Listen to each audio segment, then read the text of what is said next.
Mesdames et messieurs, frères et sœurs dans le Seigneur, que Dieu vous bénisse abondamment au nom de Jésus-Christ. Bienvenue dans la matinale de Cantique. Soyez bénis et que la grâce de Dieu se répande dans vos vies. Merci de prêter votre attention à ce partage du vendredi 9 février 2024. C'est la matinale de Cantique. Nous allons terminer cette série sur l'impuissance apprise. Il y a eu une première, une deuxième et voici la troisième partie. Dieu nous fait grâce afin de reprendre nos publications sur notre chaîne principale sur YouTube, Cantique TV. Abonnez-vous si ce n'est pas encore fait et cliquez, commentez, posez des questions, donnez vos avis, c'est important. Alors ce matin, pour mettre fin à cette série, nous allons nous rendre dans le livre des Éphésiens.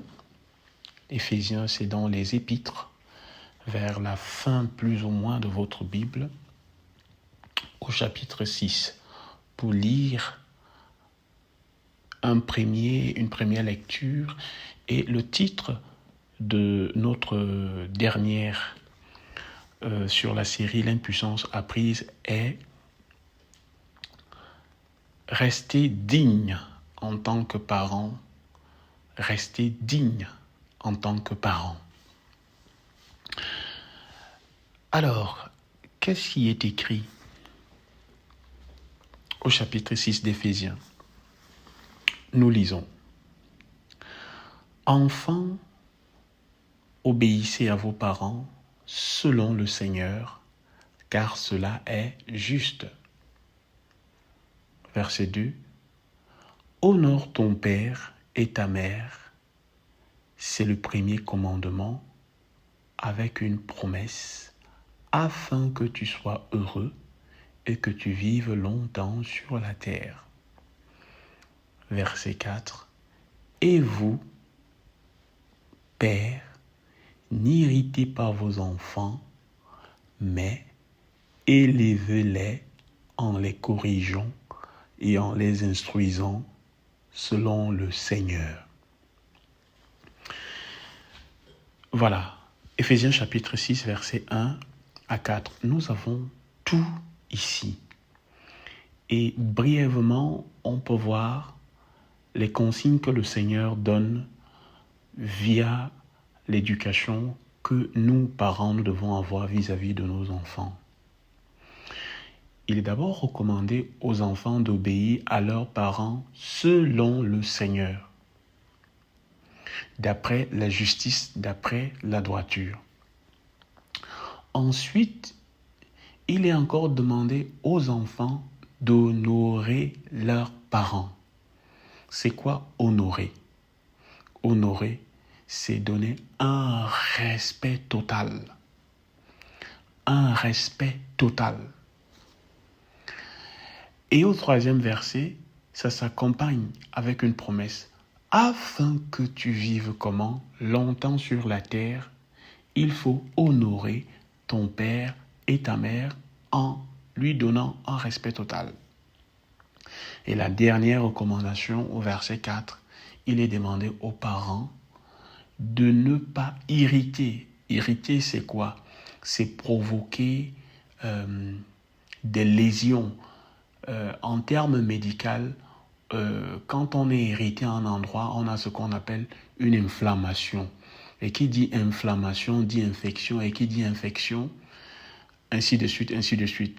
Donc, quand on irrite, ça enclenche un système qui se met en place et cela crée des conflits, d'où le mot inflammation. Alors le parent, à son tour, ne doit pas irriter son enfant, c'est-à-dire brimer, corriger l'enfant, même quand celui-ci n'a rien fait, c'est-à-dire abuser de son autorité vis-à-vis de son enfant, mais de l'élever en le corrigeant. Le mot corriger aussi prend le même sens que en l'instruisant selon le Seigneur, en le corrigeant et en l'instruisant selon le Seigneur. Voilà notre première lecture et ce que le Seigneur veut nous donner en tant que parents ici. Nous ne devons pas irriter nos enfants, mais nous devons les corriger, les reprendre et les instruire selon le Seigneur. Après avoir dit cela, je veux nous inviter dans un livre qui est dans l'Ancien Testament, un petit livre qui est dédié au courage d'une femme. C'est dans Esther, avant le livre de Job, le courage d'une femme. Le courage d'Esther est cité. Esther, beaucoup de gens s'appellent Esther. Mais si Esther est Esther, cela est dû à son parent qui lui a donné une éducation nécessaire. Esther est Esther parce que son parent lui a donné une éducation nécessaire. C'est pour cela que je voudrais partager avec vous qui est ce parent-là et ce qu'il a fait. Nous n'avons pas beaucoup de temps. Dans le contexte, je vous fais une narration brève. Mardoché a élevé sa nièce Esther, fille de son frère, dont il est l'oncle d'Esther. Par un concours de circonstances, Esther va se retrouver reine dans le palais, dans l'ancien empire perse, un empire qui s'étendait de l'Inde jusqu'à l'Éthiopie. Vous pouvez aller le lire, vous pouvez aller lire le livre d'Esther, il est très intéressant. Et par des circonstances et par l'éducation que Mardoché avait produit à Esther, Esther, par ses qualités-là, va se retrouver reine auprès du roi. Mais malheureusement, il va se retrouver qu'il y a un personnage qui, ayant des désirs de royauté et d'aspirer à des grandeurs, va décider d'exterminer le peuple d'Esther qui était immigré en Perse. Alors, Dieu va donc utiliser Esther pour pouvoir sauver le peuple en captivité.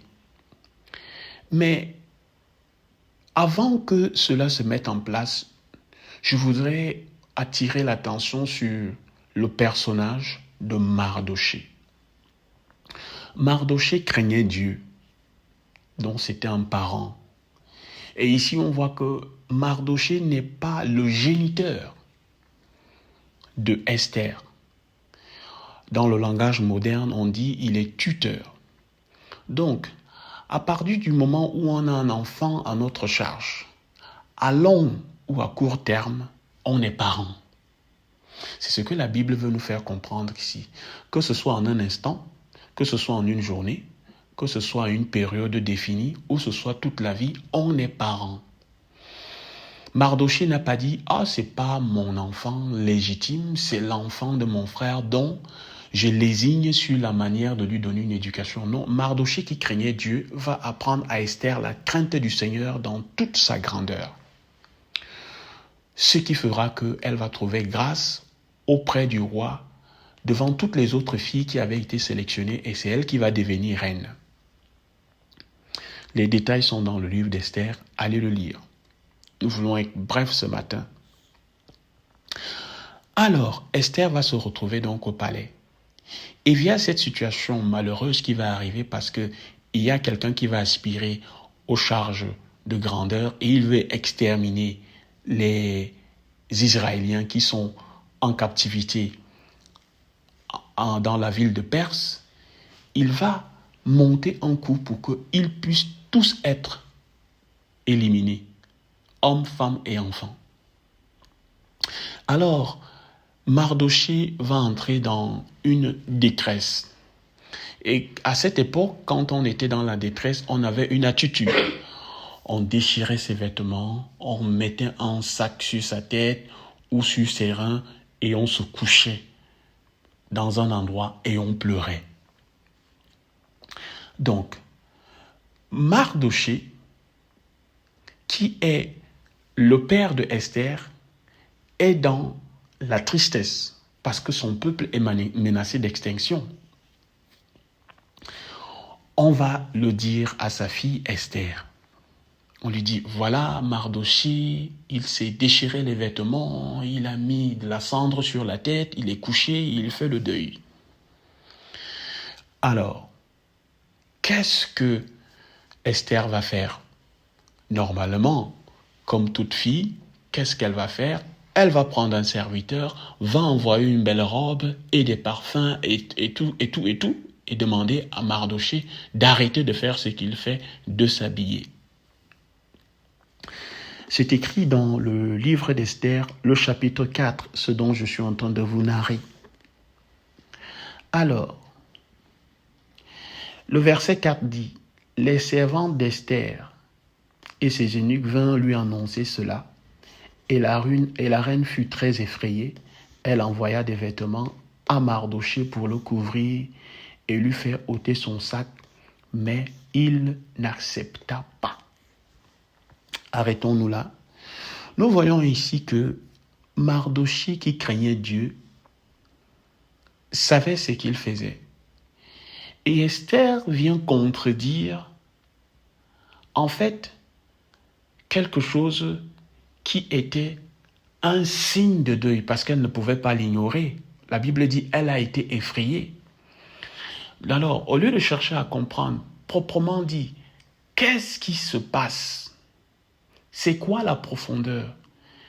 Mais elle va essayer de couvrir la souffrance, de couvrir la vérité, de couvrir le problème là où il était par des objets. Cela attire notre attention ici, dans un premier temps, en tant que parents. Nous voyons communément que nous élevons nos enfants afin qu'ils réussissent. Et quand ceux-ci ont réussi, et quand certains ont atteint un certain rang social, il y a une tendance qui veut que l'enfant devienne le chef. Et que c'est l'enfant maintenant qui domine et qui dit comment ça doit se faire. On entend souvent dire, « Oh, il faut que ma fille soit là pour que telle chose soit faite. Il faut que mon fils soit là pour que je prenne telle ou telle décision. De toute façon, c'est mon fils qui décide comment ça va se passer. » C'est une impuissance apprise. La Bible nous dit que les enfants doivent honorer leurs parents selon le Seigneur. Quand un parent a pris une décision selon le Seigneur, il n'a pas besoin de l'accord, de l'acceptation de ses enfants. Les enfants doivent suivre et obéir.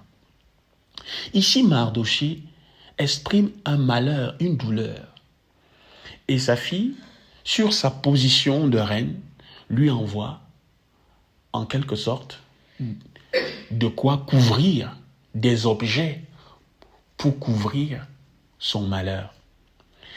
L'attitude de Mardochée est également à saluer parce que Mardochée ne se laisse pas corrompre. Mardochée aurait pu profiter du rang social de sa fille, c'était la reine, et de dire, ma fille, sauve-moi, souviens-toi que je t'ai élevé, sauve-moi du malheur à venir, fais-moi une place dans ton palais et que quand on tuera les autres, je ne sois pas mort. Non. Il a appliqué la parole de Dieu et il s'est mis dans une attitude de détresse et de malheur pour implorer, pas Esther, pas qui que ce soit, mais implorer Dieu. Et nous allons voir que c'est pour ça qu'il l'a fait. Il va donc dire au serviteur, je ne veux pas.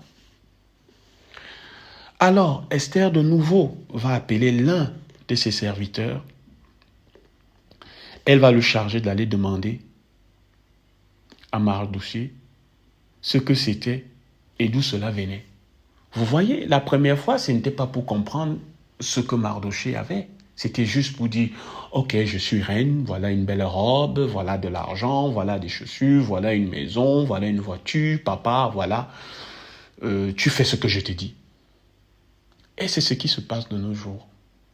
Nos enfants ne doivent pas avoir l'ascendant sur nous, le dessus sur nous, parce qu'ils ont réussi socialement, ou qu'ils ont beaucoup de moyens, ou qu'ils ont beaucoup d'argent ou de biens. et commencer à prendre des décisions à notre place. Tant que nous avons notre tête, tant que nous avons toute notre capacité physique à faire certaines choses, à dire quelque chose, à raisonner, nos enfants, en tant qu'hommes ou femmes de Dieu, nos enfants doivent nous honorer, autrement dit, nous écouter, nous obéir. Comme on l'a lu premièrement dans Éphésiens. Malheureusement, ce n'est pas toujours le cas. On poursuit notre développement. Nous sommes dans le livre d'Esther au chapitre 4. Alors, ce serviteur, ce deuxième va partir et Mardochée va exposer à Esther réellement ce qui se passe. Esther, de nouveau, va dire, « Oh, tu sais, moi je suis ici au palais, je n'ai même pas vu le roi depuis un mois et je ne peux même pas l'approcher. Vraiment, c'est impossible. » Elle était reine, donc elle ne se sentait plus concernée par les malheurs du peuple dont elle était originaire. Mardochée de nouveau, dans sa position de parent, selon le Seigneur, va répondre à la reine. Mardochée fit répondre à Esther. Écoutez bien, frères et sœurs dans le Seigneur. Ne t'imagine pas que tu échapperas seul d'entre tous les Israélites, parce que tu es dans la maison du roi, parce que tu es reine. Car si tu te tais maintenant, le secours et la délivrance surgiront d'autre part pour les Juifs, et toi et la maison de ton père, vous périrez. Et qui sait si ce n'est pas pour un temps comme celui-ci que tu es parvenu à la royauté. Quels parents? Ils refusent les biens, ils refusent la position, ils refusent de se faire corrompre, ils refusent de quitter sa dignité de parent et de devenir lui l'enfant, et que sa fille qui est devenue reine commence à lui dire comment il doit louer Dieu, comment il doit implorer Dieu et comment il doit vivre. Il va lui dire, je suis ton père, en d'autres mots. Voilà comment j'interprète ça. Je suis ton père et je sais ce que je suis en train de faire. C'est une période grave, l'heure est grave et nous sommes menacés de mourir. Toi, tu penses que tu es la femme du roi, tu es dans ton palais, tu te trompes. Parce que si tu ne te mets pas à la position qu'il faut, Dieu trouvera une autre personne pour nous sauver. Mais toi, tu mourras. Ici, à notre époque, on aurait trouvé que ce parent est fou, ou que c'est un homme qui ne réfléchit pas, que c'est une personne déséquilibrée et qu'il n'a pas de respect pour sa fille. Écoutez comment il lui parle d'une manière sévère. Il dit, si tu ne le fais pas, Dieu est Dieu et Dieu trouvera quelqu'un pour nous sauver, mais toi, tu ne survivras pas. Et quand on ira dire ça à Esther, elle va renouveler son intelligence. Renouveler son intelligence, ça veut dire avoir une attitude et des pensées justes selon le cœur de Dieu. Elle va se remettre sur la droiture et elle va comprendre réellement quel est son devoir en tant que fille de Dieu. C'est pour ça, hier, on a dit, instruis l'enfant selon la voie qu'il doit suivre. Devenu grand, il ne s'en détournera pas. Esther avait été instruite, donc ce que Mardochée avait juste à faire, c'est de lui rappeler ce qu'elle avait appris. Amen. Voilà. Pour ne pas aller plus loin, on va s'arrêter là. Vous pouvez également aller approfondir, aller chercher, aller lire encore plus loin pour avoir plus de compréhension. Mon devoir, mon rôle est ici de nous amener à une sorte d'éveil, à rester éveillé, à rester debout, à ne pas se laisser dominer par les vents contraires à ce qui est juste, à ce qui est vrai, à ce qui est selon la vérité. Dieu aime ses enfants. Dieu voudrait que nous, parents, nous soyons dignes et que nous nous ne nous laissons pas envahir par cette doctrine du monde audiovisuel, du monde cinématographique, du monde du showbiz, qui voudrait nous faire comprendre qu'il y a une autre manière d'élever et d'éduquer nos enfants. Selon le Seigneur,